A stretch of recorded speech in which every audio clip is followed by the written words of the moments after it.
if you're going after a project, you really have to be 100% confident you're going to get it. If you have any doubt, you won't. When the major oil companies abandoned depleted oil fields in Africa in the 80s, Roscommon man Aidan Heavey employed more than just positive thinking to revitalise them.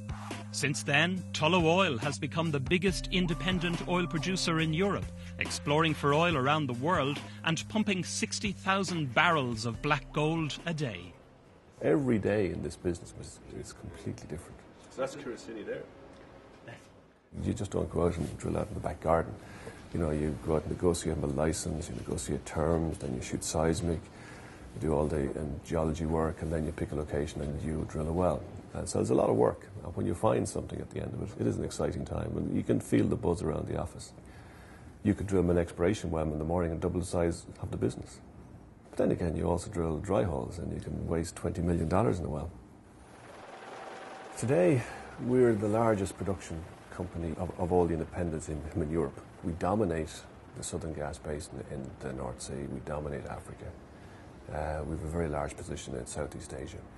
But we're still miles away from the super majors, so there's a huge gap, and we see ourselves filling that gap pretty quickly. And as the major oil companies start to retract from the more mature areas, the projects are getting bigger. And as the projects get bigger, there's very little competition for it, and we find ourselves in a very good space right now. Golf's a fantastic game. You'll never conquer it. It'll always conquer you.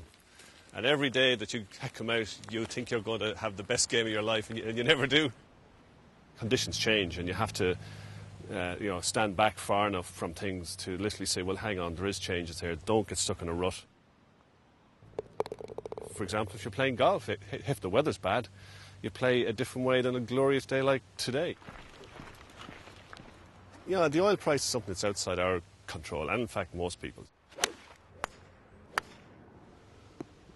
What you have to do with a business is be flexible enough that when the oil prices are high, you drill development wells, you have produce fields faster, you do more exploration. When the oil price is low, you do more acquisitions. So you have to be flexible enough to literally move the ship depending on the conditions.